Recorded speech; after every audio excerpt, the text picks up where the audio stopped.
Alright guys, today we're going to be looking back at all the secret missions that we've had throughout Destiny 2 so far, how they've transformed from the very first one to the current one. There have been 6 of them so far over the course of a few years. These are fan favorite activities, so I think giving some feedback on what has changed and how it can be improved is very important. And just to see your general thoughts of where we're at. So for the first secret mission that we ever got, we have to rewind all the way back to July 17th, 2018. This was during the Warmind season or expansion, whatever you want to call it, which was made by Vicarious Visions.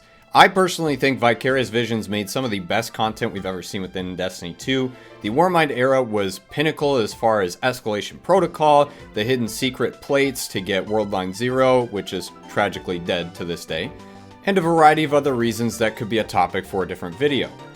Anyways, circling back, I don't know the exact date in which this was added, but people started to check a website called light.gg. If you don't know what that is, it allows you to see all the stuff in the Destiny database, which includes classified items which might still show pictures.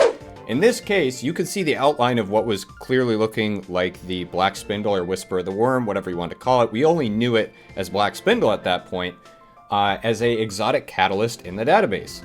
So, players were thinking, okay, they're gonna bring back Black Spindle as an exotic. But when was the question? On July 17th, 2018, I made the mistake of going outside with my friends that day. The one day I wasn't inside grinding content. When my phone started blowing up on Twitter and people saying, oh, somebody found a secret, and I knew exactly what it was. I cannot stress enough how fast I got home, obviously driving the speed limit, of course. I fired up stream as soon as I got home, but unfortunately people had already had it at that point. There was so much hype in the directory though, because this was something that we had never seen before. This was not expected, a completely secret mission in the open world. And for those who don't know, the way that the mission was unlocked was via a public event on IO. In the first area that you load into, you need the Cabal public event. There are 2 in that area. You need the Cabal public event to spawn, and when the public event starts, there's a knight in a far off cave near the Lost Sector on the left hand side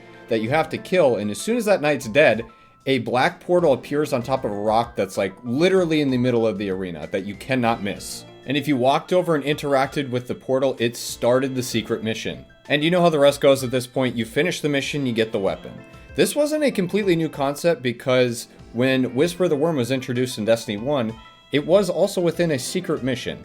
It wasn't the same way that it was acquired to get into the mission, but it was something kind of similar. We hadn't seen anything like this in Destiny 2 before, so it wasn't expected. It was a very nice mid-season surprise that helped players keep them engaged until the Forsaken launch, which came a couple months later. It was a reward that was a familiar fan-favorite weapon. People will never stop talking about what Black Spindle was and the fact that it's gotten nerfed twice and got the same nerf, unfortunately. This mission rewarded players to optimize and overcome the objective, aka having to do it more than once and not being able to really realistically complete it first try unless you had prior knowledge. And this is due to the timed mechanic of the mission. If you look in the top left, there's 20 minutes that you have to complete the mission. If you don't complete it within those 20 minutes, back to orbit, try it again, buddy. And the timer aspect of this is the whole reason in which I think players love these missions so much. It added stakes. It added stakes to the game. We don't get that normally. You don't lose anything if you lose in Destiny 2. There are no sacrifices that you have to make to launch missions. The only other thing that really has stakes in Destiny 2 is raids. But they are progressive stakes, because every time that you hit a new checkpoint, you die, you wipe, you don't have to get sent all the way back to the beginning. This mission required upwards of 20 minutes of focused gameplay between doing optimal jumps and your ad clearing abilities. And I know there will be some people in the comments will be like, well, Sweat, Petra's run is not progressive stakes. You have to do the whole raid in one shot. There isn't any pressure to do the raid within a certain amount of time. Yes, you are right that you have to do the whole thing in one shot, but you're not getting a cool exotic at the end of that. You're just getting a triumph. That's it. But building on top of what they did with the D1 secret mission, in D2, they added another little hidden secret within this mission. With the oracles, you get bonus progress towards your catalyst and a secret ship. It wasn't much, but it was definitely something giving players a reason to do the mission more than one time. Which is great, because that's unfortunately what a lot of the game lacks sometimes, not in all cases, but the incentive to play something more than one time. Not just the option to have it there, but the incentive of why should I do this more than once. In this case, the main reason to do the mission more than once was to get the catalyst and get progression for the catalyst itself. The downside to that is that you could only do the catalyst within the mission, so you had to wait at least 3 weeks before you could actually finish your catalyst, which was kind of lame. But this mission overall provided a very great mix of ad density in between like labyrinth jumping sections that were actually kind of difficult, especially if you're not an experienced Destiny player. Even with Automantle on your side, I can tell you, I broke my ankles more than a few times in this mission, well after the fact that I played it 100 times. But overall, the feedback from this mission was nothing but positive as far as I know. People loved doing it with their friends, streamers loved doing it with their communities. It gave them a reason to teach people like certain aspects of the game as far as ad clearing, how to do jumping puzzles, just micromanaging difficult tasks that really get your brain engaged in playing the game. And this was great. The question was Bungie going to do this again? Absolutely. Fast forward to May of 2019 and the same sort of situation played out again. You go to light.gg in the database and there was a catalyst that was classified that looked exactly like a familiar weapon. Outbreak. So again, the question arose is when. Players kind of knew at this point that there was going to be a secret mission, but they didn't know when it was going to drop. So every Tuesday reset, there was a ton of hype and people expecting there to be something to drop. And finally, eventually, there was a lead. But this time, Bungie made it more interesting. The start of this quest lied within one of the daily heroic adventures that was on Titan. But this secret mission did have one prerequisite that kind of sucked if you made the wrong choice. So early on in Destiny 2, one of the adventures at the very end, you had an option to either shoot a knight or a captain that were fighting each other in the final room. If you chose to save the captain, this was your key to being able to unlock that Outbreak mission. If you had saved that captain, you can fast forward again back to the daily adventure that we were talking about on the specific day. If you walk past this room, the door was unlocked. You walk in, grab the Fallen ID card, and it would give you 6 objectives to go find little dots that you have to pick up. I'm not sure what they are exactly. But then once you collected all 6 of those, it would give you a final cipher which decrypted a message to tell you where the mission starts. And they hit it pretty well. There was a very unused space on the farm in the underground section where a captain was sitting in the corner. You go over, talk to the captain, and you can start the mission. The nice part is this didn't require you to wait for a public event every time you wanted to start it. So if you failed the mission, you could just go back to the captain at the farm and start the mission again. The prerequisite for having to save the captain kind of sucked. They changed that later, so you didn't have to. But initially, having to have saved that captain was kind of gatekeeping players from being able to play it.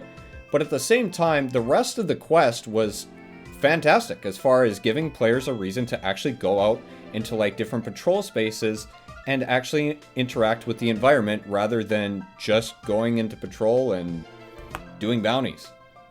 So on top of adding a layer of depth into getting into the mission, this mission was different in that it took place in the tower. It had a combination of familiar places into new places in the tower that we haven't explored.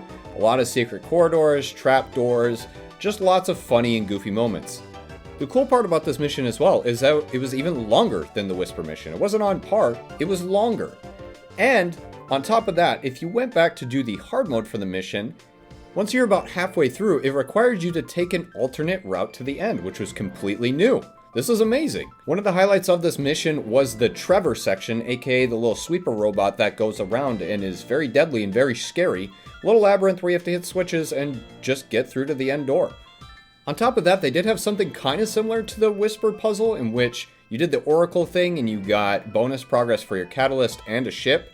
But this time, there was a bunch of dials in one of the final rooms for the mission, and it also rewarded a kind of rusty tin can ship that looks awful, but the puzzle itself was super cool and super hype, and very, very complex.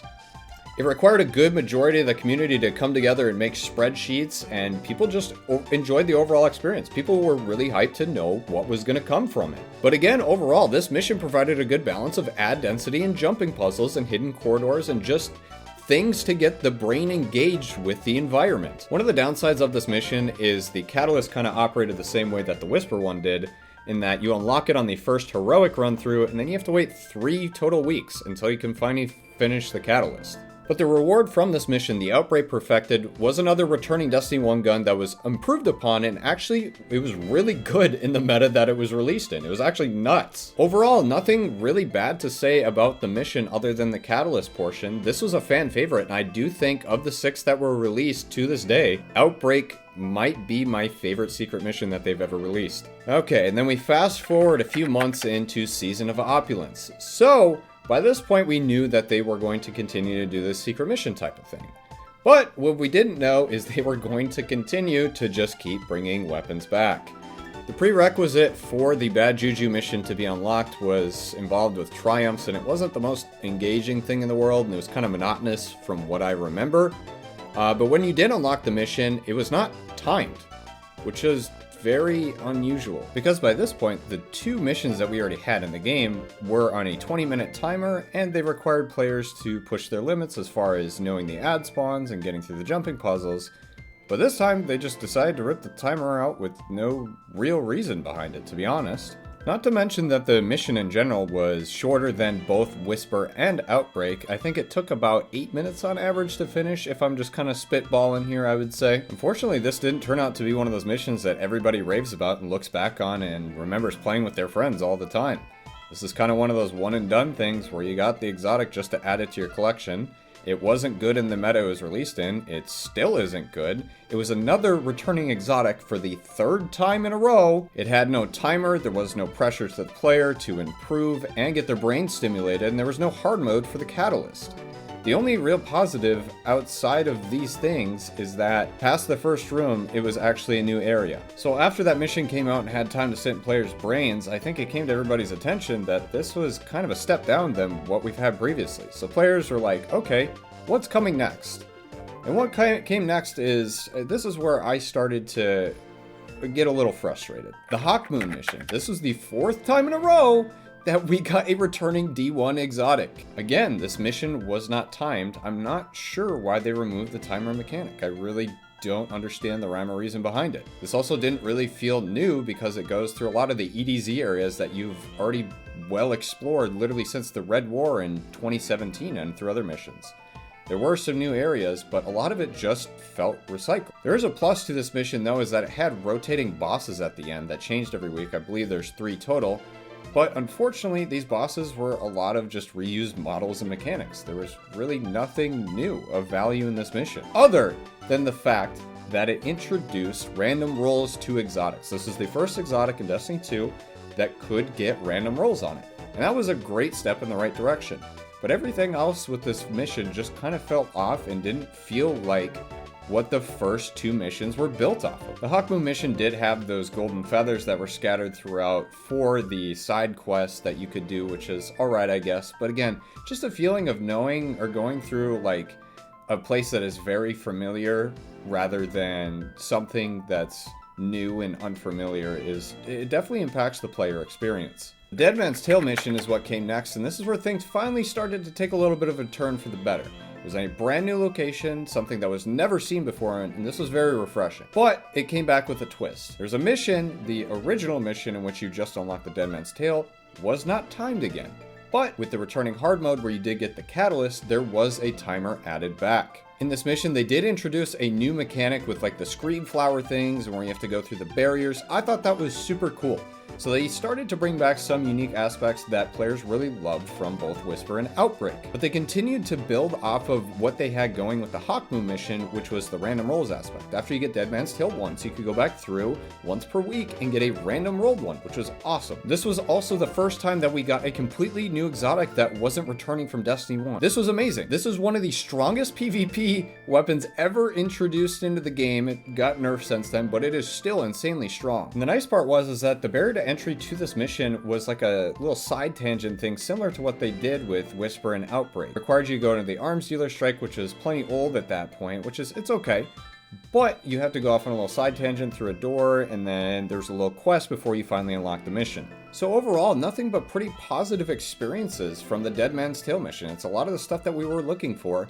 But people still don't seem to rave about it as much as those original Whisper and Outbreak missions that we got, and I'm not sure if I can put my finger on the reason why. I think one of the possible reasons this doesn't have the same effect as the first couple missions did is because we kind of came to expect it at this point. Like every year, I feel like players are expecting there to be a new secret mission within Destiny 2. On the other hand, I think it is possible that because the normal mode wasn't timed, that might have something to do with it too.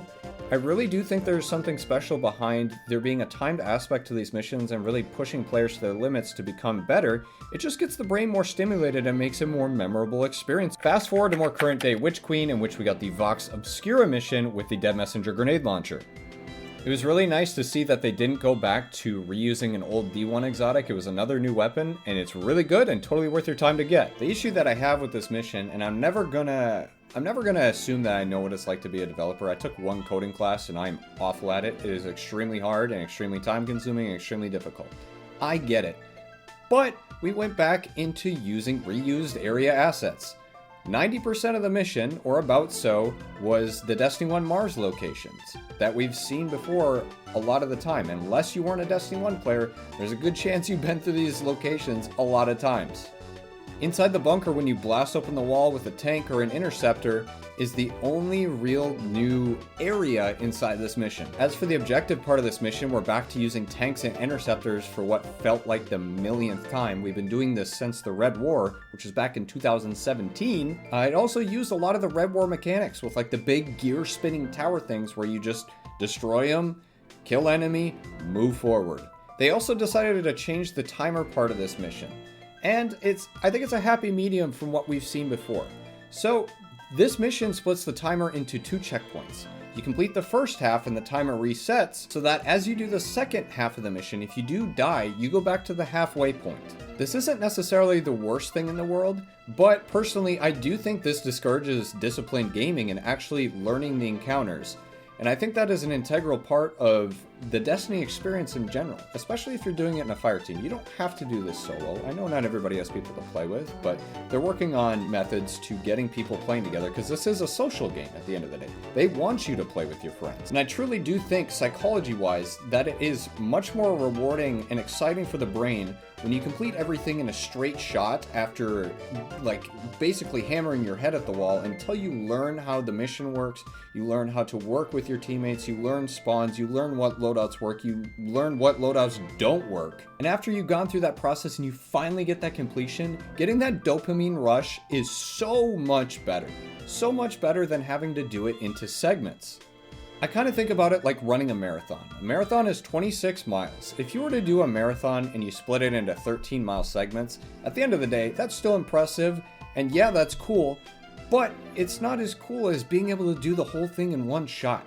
That's going to be so much more memorable for you and your friends if you're able to do it in one shot and just share that experience together. Anyways, circling back to the mission, inside the bunker, it reuses a lot of the Leviathan scions, if you guys remember the scions that sit in the bubbles, and then the boss is like one of the Storm Dancer scion flare guys in the boss room. It just felt like this mission in general, I'm going to be honest, lacked a lot of inspiration. It's not that it wasn't fun to play the first time, but it's like after that, okay, why would I ever go back in there? You get the catalyst and you can dip. I will say that is a plus of this mission though, is that you are able to do the hard mode and it didn't require you to do only the mission to do the catalyst progress. The same was true for the Dead Man's Tale mission. I forgot to add that in, by the way, which is a good change of pace. But yeah, overall, Vox Obscura, I was really impressed with the weapon, but the mission overall, I just don't think I could ever see myself going back in there and doing that again. Okay, so overall thoughts. We've gotten 6 exotic missions at this point, and some things that I've started to notice as like someone who hears a lot of feedback from you guys in the community, whether it's through YouTube comments or Twitch chat, that these missions benefit from players being disciplined and not reusing too many assets or areas within these missions. Like a little sprinkle here and there is good. I think Outbreak was the perfect example because we went through part of the tower that we were already familiar with, but then went into unfamiliar territory and you had to learn, and then having to do the different route on the heroic mode. And the timer ties in directly with making players become disciplined, knowing that they only have a set amount of time to optimize the way that they're clearing a room and then getting through those corridors and making sure that they get their jumps correct. In general, these missions are most impactful when they add a new encounter or new enemy, such as Trevor from the Outbreak mission. It provides a very unique change of scenery and something that's just very memorable. The only mission out of the 6 we've gotten that is completely new area mechanics and a weapon reward is the Dead Man's Tale mission. I know it is incredibly hard to do only new every time one of these missions comes out, but that's why I think Outbreak is so important, is it was a nice balance between old area to new things. Outbreak didn't add any new mechanics other than hidden corridors and hit this lever and Trevor. That was it. When these exotic missions do come out, if they are secret, it drives so much hype into the community and it encourages players to become better and more involved. Now, what do I mean by that? So at this point, we've established that, let's just say another Outbreak comes out. There's actually a secret going on. Word of mouth spreads very quick in Destiny by this point. People look for new things on Tuesday. They check in on their favorite content creators to see if they're posting something about a new exotic, new weapon, whatever it may be. I've heard this a million times from people within my community on Twitch and in the YouTube comments as well. It's like, hey man, thanks for making the videos that you do. I see how much fun you're having playing with your friends, and it encouraged me to meet people and make my own little friend group and try and push our limits to try and do this mission or this raid or whatever it may be within the game. And these missions are perfect for that because a lot of times for the newer players, it's going to push their limits on what they're capable of. It's going to teach them a lot of knowledge about how the game operates, how to work with others, how to optimize their loadouts, and so on. So when you push the limits of these players, even if it's just slightly more than they're comfortable or used to, it causes the experience to be 10 times more impactful and memorable when looking back, you go to your vault and you're like, oh yeah, how did I get that weapon? Oh, I remember the day that I did Outbreak with so-and-so. I also wish we had a little bit more of this aspect within the game just besides secret missions. I also think it exists within raids too. You never forget who you did your first raid with. And that's why Destiny 2 is the game that it is today. It is very community orientated, and it is centered around making memorable experiences with your friends. But I guess that's a lot of what this video is about, and my criticism is the way that you approach giving those experiences to players. You can't be too direct, and you also can't be too secretive. The more secret, the more hype, but there's a certain barrier to entry there that is too much for a new player to be overwhelmed and not want to participate in. So I hope going forward they continue to test things and hopefully make improvements for the better, more towards the side of just making sure that people are having a good experience within the mission and that it is memorable for the years to come. I think it is also very important to remember that there is no one solution that will just magically make everything fixed. That's why Destiny is also a beautiful game, is it's chaotic, it's always got goofy bugs going on, and I think that's a lot of the reason that people enjoy it. Personally, I do think the potential for this game is limitless. I could literally go on about this for hours, but let me know what you guys think down below. If you have any stories to share from these exotic missions, please leave them down in the comments, and let me know what you guys think about the newer exotic missions versus the old ones.